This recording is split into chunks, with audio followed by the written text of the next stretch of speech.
Javier Milei ha ganado las primarias en Argentina y se revela así como el favorito para ser presidente a finales de este año. La mayor parte de los medios anda espantada y sin cabeza, cacareando que viene el monstruo de la ultraderecha, como pollos, y una pequeña parte, más sosegada, observando con sorpresa el giro de la política argentina hacia el liberalismo libertario, perdóname la redundancia. Asoma la patita desde el plano filosófico más que desde el práctico, pero he ahí el valor de los principios, el león del anarcocapitalismo. Palabrota que suena tan terrorífica como si tras ella vinieran los narcotraficantes del capitalismo salvaje y despiadado a matar a la gente de una dentellada, en ausencia de toda justicia, en la pura anarquía de las fauces del dinero. El tema no es trivial. Semejante rugido supone un cambio inesperado y muy grave en el paradigma político, cuyos ecos se van a sentir, qué duda cabe, con temor en todo Occidente.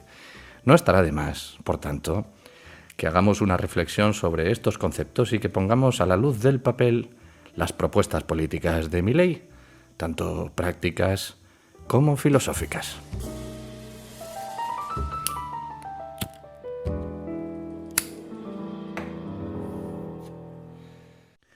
Decía Thomas Sowell, nada es más fácil que tener buenas intenciones, pero cuando no se entiende cómo funciona una economía, las buenas intenciones pueden llevar a consecuencias desastrosas para naciones enteras.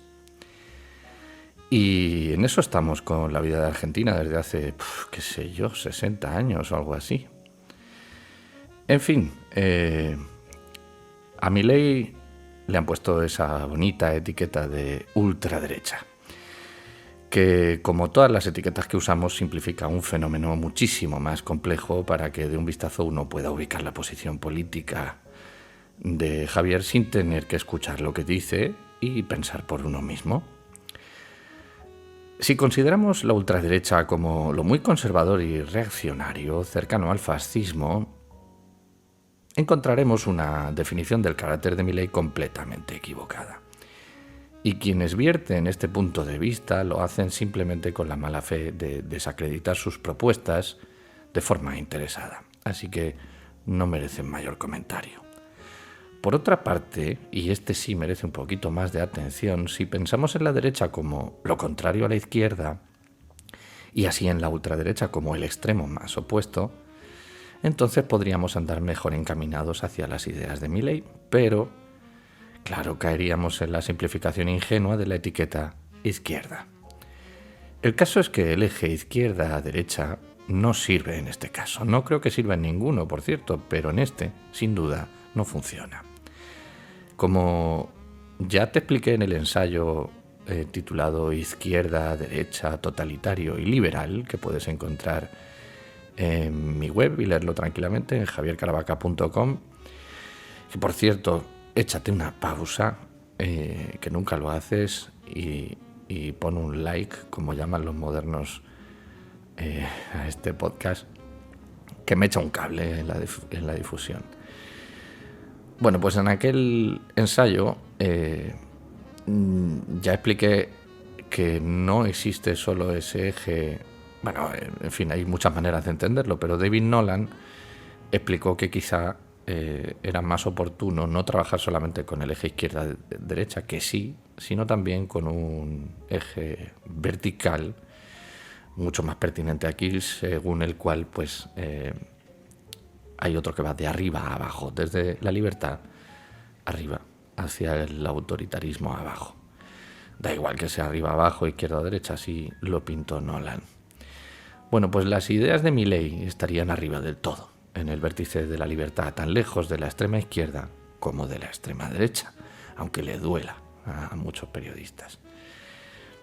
Ambos polos proponen soluciones autoritarias, y enfatizo autoritarias, desde el Estado para la convivencia en sociedad, cada uno según es su talante, la izquierda de una forma y la derecha de otra. Por el contrario, el liberalismo clásico, el de Milei, aborrece cualquier rasgo de autoridad estatal. Y casi podríamos decir de autoridad, sin adjetivos. Históricamente, y así lo recogía Nolan en 1969, la ideología del polo izquierdo ha sido autoritaria en la recaudación de impuestos y la redistribución de los dineros desde el Estado. Y por otra parte, libérrima en las relaciones humanas, algo así como tú practicas el amor libre, pero deja que la cartera te la administre yo. El polo derecho, lo opuesto, autoridad para imponer los hábitos ciudadanos, pero con libertad económica. Podríamos poner un eslogan como condúcete como dictan mis normas morales, pero haz con tu dinero lo que creas conveniente. Sin embargo, de un tiempo a esta parte, la izquierda ha abrazado con pasión las peores consignas de la derecha y ha ido dejando de lado la libertad de comportamiento, de expresión, de ideas, para ir dictando poco a poco, como hace cualquier dictador, cuál es el modo adecuado de pensar y actuar, qué está bien que hagas en tu intimidad y qué no, pareciéndose cada vez más a su némesis monacal que tanto detestaban hace un siglo. Qué curioso es, si me permites la digresión, que aquellos que defendían hace 50 años el amor libre y que las mujeres fueran con las tetas al aire por la calle, lleven la misma etiqueta de izquierdas que los que hoy censuran a la chica que va enseñando las nalgas en Instagram o en un anuncio de perfume. Son esos moralistas analfabetos los que han conseguido, por ejemplo, que yo no pueda promocionar mis libros en las redes porque en la portada sale una teta. Aunque la teta sea de un ser mitológico con alas y garras de león en un cuadro de 1864. Seguramente dirán que es cosificación de la mujer o... En fin, no se puede ser más tonto ya.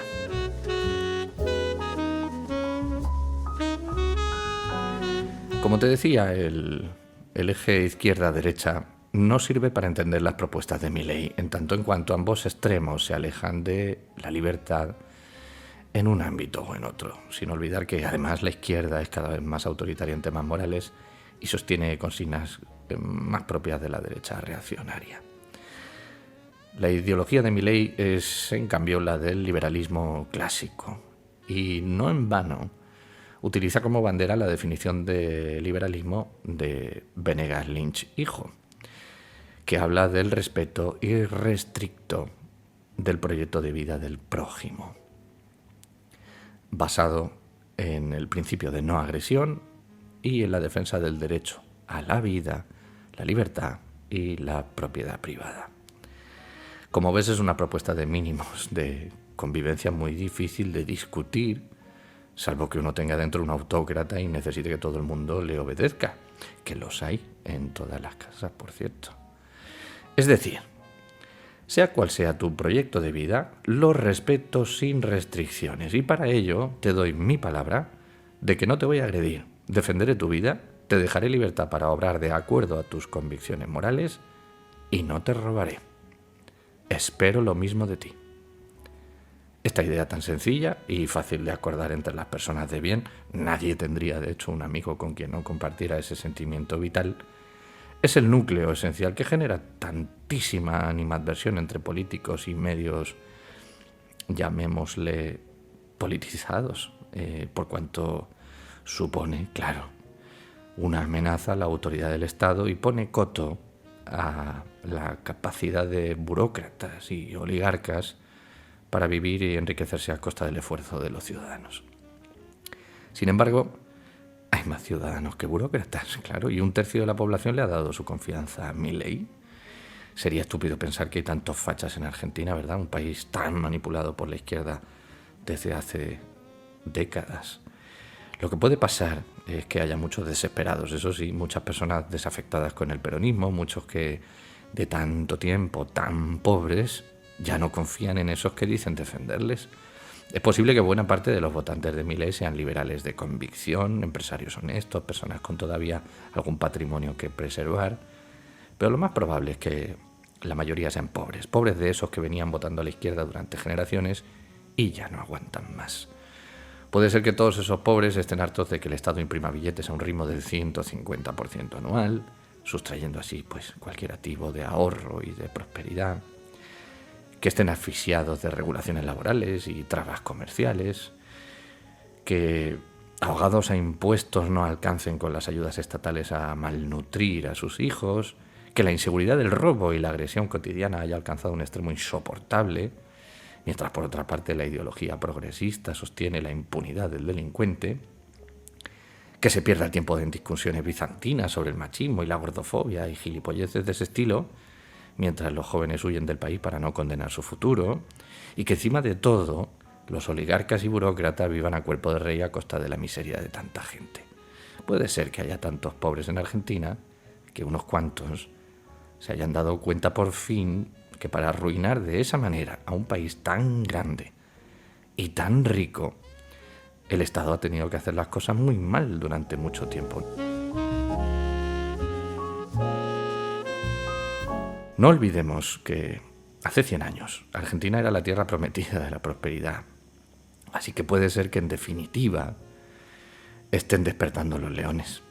Si bien escuálidos y enflaquecidos por el hambre, leones al fin y al cabo, cuyos colmillos están descubriendo que el socialismo a largo plazo solo trae miseria y desesperación, larvado por la infamia, por si fuera poco, de una oligarquía impúdicamente opulenta.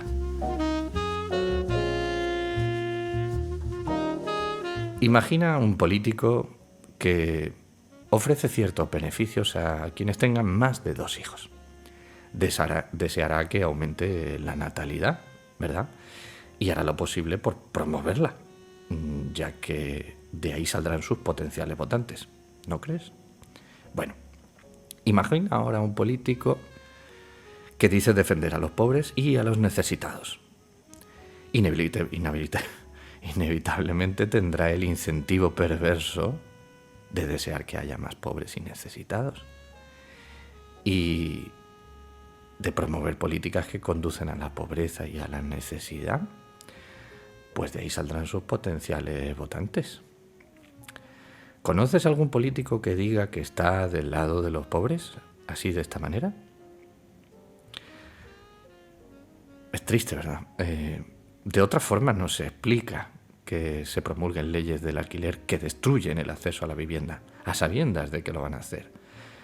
Diciendo que no lo van a hacer, claro que es para proteger a los que no les llega para alquilar un piso, o leyes laborales que condenan al paro y a salarios precarios, cuando los políticos dicen, como decía Sowell, con todas las mejores intenciones, que es para subir los salarios, o leyes fiscales, en definitiva, que arruinan el tejido empresarial,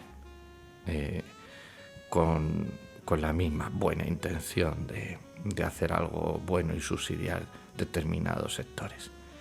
En fin, por poner solamente 3 ejemplos, este de alquiler, paro y salarios y tejido empresarial, que han condenado a la ruina a la sociedad argentina durante todo este tiempo. Y todos sabemos cuál es la querencia de los políticos argentinos de las últimas décadas. Se parecen a este perfil, ¿verdad? Todos sabemos a quiénes dicen que defienden. Es más que probable que el fontanero, que duerme poco y trabaja mucho, que no le llega para malvivir en Villa Miseria, que tiene miedo de salir a la calle al anochecer por si le pegan un tiro, ya ves tú, para quitarle las zapatillas o lo que sea, que prefiere $1 a $1.000.000 de pesos del Estado, que ve por la tele los trajes de seda y alpaca que desfilan por la Casa Rosada, es muy probable que este fontanero ya no aguante más mentiras y haya votado a Milei. Ahora bien, más allá de su filosofía liberal de respetar el proyecto de vida de los demás, ¿cuál es el programa político de Javier? Pues te lo dejo ahí en mi web, en un texto que he publicado bajo este mismo título, Argentina hacia el anarcocapitalismo. Te dejo el documento donde habla de su programa. Son apenas 13 páginas, es bastante conciso. Lo puedes descargar y leer allí tranquilamente. No obstante, si me permites, pues para ahorrarte el viaje, que aún así te recomiendo voy a destacar los aspectos más relevantes que atentan contra la estructura estatal del programa de Milei. Voy a procurar hacerlo de forma inopinada. Veamos, su intención es impulsar políticas liberales para que Argentina sea un país pujante como lo fue a principios del siglo XX. Esa es la intención básica. Hasta ahí nadie puede echarse las manos a la cabeza y pensar que viene el lobo. Para ello, considera primordial atender al valor humano. Esta es la primera vez que escucho esto. ¿Cómo? Pues incentivar el mérito, el esfuerzo, el pensamiento crítico y personal, la creatividad y los valores morales que aporten confianza y progreso a la sociedad. Te dejo que lo pienses. Su diagnóstico de la situación argentina es que el Estado, a través de gobiernos populistas y durante demasiado tiempo, se ha entrometido de forma paternalista en la vida íntima de los ciudadanos, traspasando las líneas de sus competencias legítimas. Y con mala fe o sin ella, que eso no importa, lo que importa son los hechos, aunque tuvieran buenas intenciones en lo que han hecho, su actitud ha inhibido la iniciativa personal, impidiendo, en consecuencia, el desarrollo de las clases más bajas, condenando así al país a la pobreza, al analfabetismo y al éxodo. Esto es lo que opina Milei, por más que yo esté de acuerdo con él. Para revertir esta situación, Javier propone un viaje en 3 etapas, con una duración de 35 años. Ninguna consigna populista, sino un plan concreto y razonable, o por lo menos razonado. La primera etapa, inmediata, a empezar ya, consiste en lo siguiente: bajada de impuestos para fomentar el ahorro y el emprendimiento, desregulación laboral para fomentar el empleo y la contratación, y supresión de aranceles y trabas burocráticas para abrir el comercio internacional. Esto se financia con el recorte de gasto público del Estado, tan sencillamente. Según él, de forma paulatina, las medidas propuestas irían generando la actividad económica suficiente para no necesitar tanto gasto público, léase ayudas. Es decir, si tienes trabajo y cobras bien, pues ya no necesitas la ayuda para el alquiler, por ejemplo. Bueno, a todo esto añade, quiero decir que las medidas no las propone aplicar de golpe, nada más llegar y a lo tonto, sino progresivamente y de forma que la gente no sufra, claro. A todo esto añade un concepto capital, tremendamente relevante, que es el siguiente: libertad bancaria y libre competencia de divisas, para quitarle al Estado la capacidad de destruir todo mediante la inflación. ¿Qué te parece? Bueno, en la segunda etapa se aborda el adelgazamiento del Estado en 2 frentes. Por un lado, reducir el número de funcionarios y, por otro, transformar el sistema de pensiones en un sistema de capitalización particular, individual, de cada una de las personas. Ambas cosas de forma ordenada, claro, y a largo plazo, sin menoscabo de los derechos adquiridos, pero con el objetivo firme, que no quepa duda, de dejar al Estado en los huesos y conseguir a la postre que los ciudadanos sean los dueños de sus vidas en lugar de los burócratas, como hasta ahora. Eso se podrá conseguir con el desarrollo productivo de la primera etapa, siendo la sociedad la que genere libremente los bienes y servicios necesarios para vivir, en lugar de ser el Estado.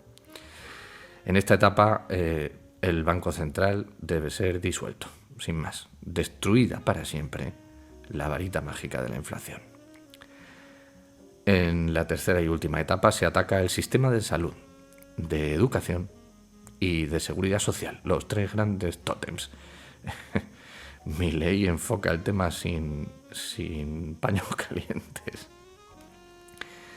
Salud, educación y pensiones.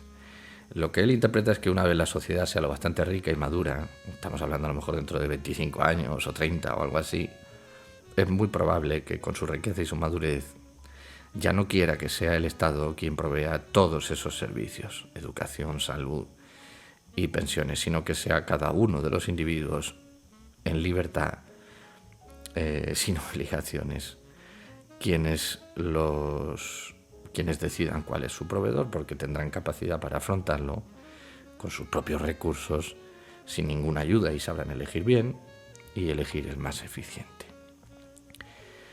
Y en fin, estos son todos los secretos del programa de Milei, ponle unas comillas a esto, ideas de ultraderecha que buscan que la gente se muera por la calle, comerse a los homosexuales, violar a las mujeres y volver a la caverna, claro.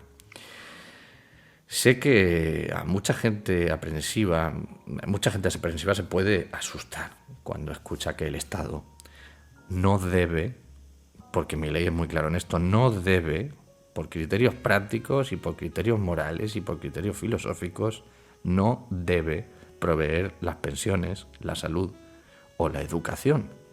Hay mucha gente que se asustará porque piensan que sin su ayuda pues los ancianos languidecerían de hambre, los niños se morirían por cualquier infección y andaríamos analfabetos por la vida.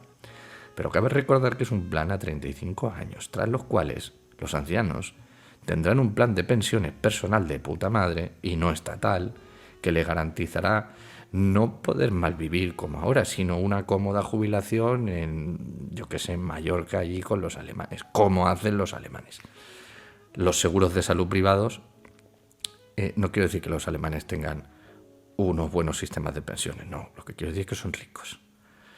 Los seguros de salud privados, sigo con el razonamiento, pues serán económicos y eficientes, y los papás podrán llevar a sus hijos a los mejores colegios a cambio de una parte muy razonable de sus ingresos, sin reventarse el bolsillo, y no a esas cárceles de adoctrinamiento estatal que hay hoy, de las cuales salen solamente, y los argentinos lo saben perfectamente, que solo salen de allí iletrados, que no pueden pensar ni valerse por sí mismos, temerosos del futuro y de cualquier cosa exterior a su casa cerrada, y con títulos académicos que tienen menos valor que el papel timbrado sobre el que se firman.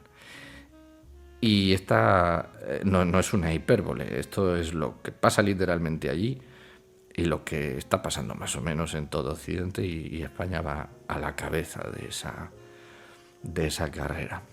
En fin, esa gente aprensiva que se asusta cuando escucha todo esto es víctima de un Estado que durante toda su vida le ha dicho que sin su ayuda no lo puede conseguir, que solo el Estado, desinteresadamente, claro, y con la mejor de las intenciones, le proporcionará seguridad cuando la necesiten si vienen mal dadas, que atenderá a los pobres y que nadie se quedará sin su pensión, su médico y su profesor. Pero es que en Argentina, al menos, la mentira ya no se sostiene más. La pensión es una mierda. El hospital es una mierda. Y el colegio, en cambio, es una puta mierda. En una sociedad rica, de individuos responsables y libres, el Estado sobra.